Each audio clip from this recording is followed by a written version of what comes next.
Gareth Worrall from Manchester-based Converj Solutions. So can I bring Gareth into the conversation, please? Hi, Gareth. Morning, Nigel. You okay? Yeah, good.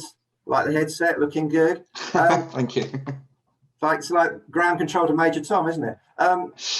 So Gareth, yeah, it'd be good to know a little bit about you and the business. Can you tell us a bit more about Converj, please? Yeah, sure. So we're a managed service provider based in Bolton, where we have a focus on call centres. A lot of our clients are in the financial services sector, but overall we've got a broad range really, from small family businesses straight up to fast tracks and PLCs. Historically in voice, we've always had a strong track record in delivering call centre solutions, but up until last year it was all on premise with SIP. In the last year, we've partnered with 8x8 and we've enhanced our offer a lot through that to offer full contact centre, and it's obviously all delivered from the cloud. Interesting. And have you, obviously, I think there's going to be an obvious answer yes to this one, but I'll say it anyway. Have you experienced increased demand, Gareth, for your services during the pandemic, and what are clients mostly requesting from you? It goes without saying we've had a really good year. We've been particularly fortunate in that a lot of our clients are in the industries that have not only stayed open but seen actually a lot of growth as well. Financial services being a real strong one. The thing that they've all been crying out for is obviously been remote working. That's what everyone's desperate for, and obviously security. And we've also thought up a lot of interesting case studies for collaboration too, where customers have asked us to help with, working at a distance. I mean, a lot of these services have been around for a while, but the pandemic has seen them come alive really now and start working for a broader range of customers. Okay. Now, following on from that, I'm fully aware that you've executed at least 3 big 8x8 solutions quite recently. The first of which I believe was a 400-seat contact center in the financial sector, as you just mentioned. Can you tell us about the challenges you overcome with the help of your partners with that implementation, please, Gareth? Yeah, I mean, with regards to the particular implementations, it's been more of a general thing that we've had to adapt as a business. I mean, it's been a huge leap of faith moving from traditional hardware to sort of the cloud-based solutions. We had all kinds of worries that we'd sort of lose control of the solution itself or we'd lose control of the customer, but none of that's been the case. We had to consider we'd be supporting a lot of new features. The omni-channel routing was huge for us to then start dealing with kind of email interactions and chat interactions and social media interactions. There were new technologies like speech analytics as well. So we needed to invest a lot of time in training and bringing experience on a lot of these emerging technologies. The way we deploy and support all the solutions we've done in the last 12 months has just transformed completely. But the resources we've been able to leverage, such as the professional services from 8x8, the frameworks they've got in place for deployment, the UK partner training track, and the 8x8 University as well, have all made these transitions a lot easier. The sales process, service agreements, everything's needed to be reworked to support the kind of as a service model. But again, we've had a lot of support and advice we've needed to make those transitions easily. It sounds like you've had great support, but I'd be interested to know on a smaller scale, because I know that you sold some smaller UCaaS solutions to, I think it was a telephone and video interpreting service, was it? Yeah. Yeah, sure. Yeah. And also a hardware supplier. It'd be interesting to know what were the specific needs of those smaller type customers, and why did you choose 8x8 to help fulfill them when people might consider 8x8 being very much in the enterprise space, much larger implementations. Be good to know your thoughts on that. Yeah, absolutely not. I mean, a lot of our customers are sort of below 10 users, and we've this year again we've really been able to apply 8x8 into a lot of those customers. One client that you mentioned that was particularly interesting, they do offer a multi-channel interpreting service. So they translate voice conversations in real time for non-English speakers. They provide video interpretation services for people who communicate visually, and they even do sort of on-screen document transcription as well. So the collaboration features of 8x8, which kind of strike that difficult balance between being accessible but remaining secure as well, Once the customer were able to apply their own branding to it, it just made it an amazing platform to deliver all those different services to the customers. To back that up, we had a light contact center capability, a virtual office for the back office and all the customer service. And it really wasn't hard to make the business case on that one. We presented it to the customer and they just loved it. It was quite a nice process. For some other types of customers, as you say, we have some hardware suppliers as well. We've got a few of those on board, actually. We've just taken on another one.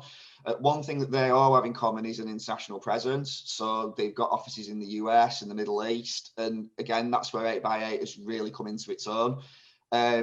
The collaboration for them has allowed the staff to work more efficiently at a distance. Remote working's increased their availability, and the analytics and call recording has given the management oversight and control of all the international offices, which they've found really beneficial.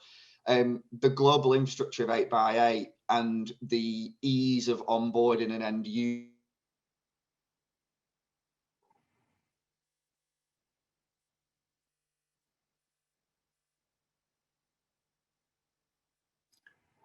on-premise equipment, it's been very, very easy to do these kind of international deployments. Good. I think we lost you a little bit there, Gareth, but sorry.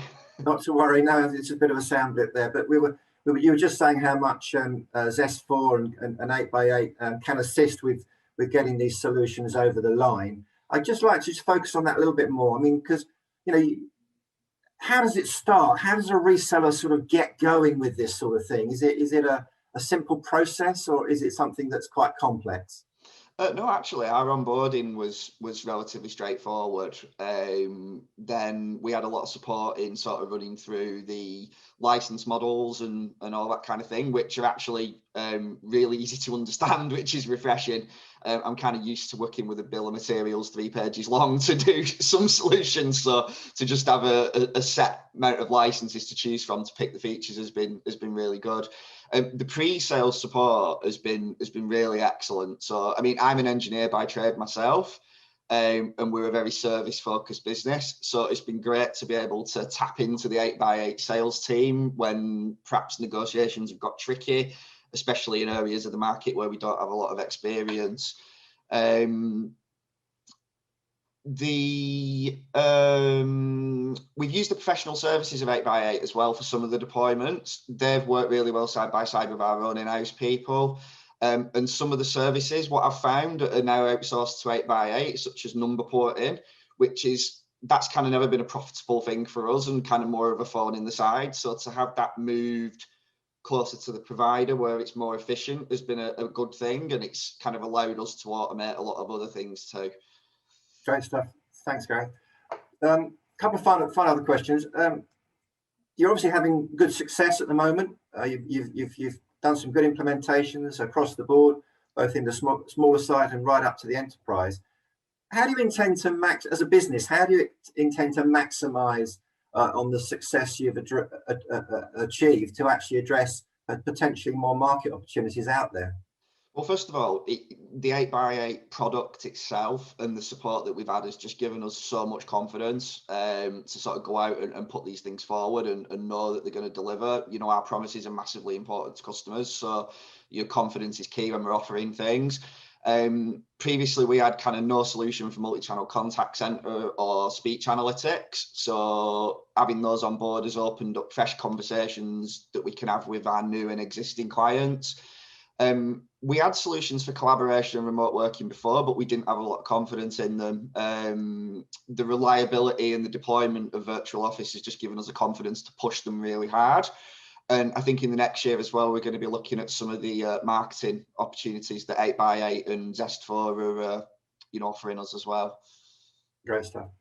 Final question, Gareth, before I move on, is to ask you what kind of advice you would give to other resellers seeking to gain the sort of, probably, I hope, high margin contract wins that you've achieved. What advice would you offer?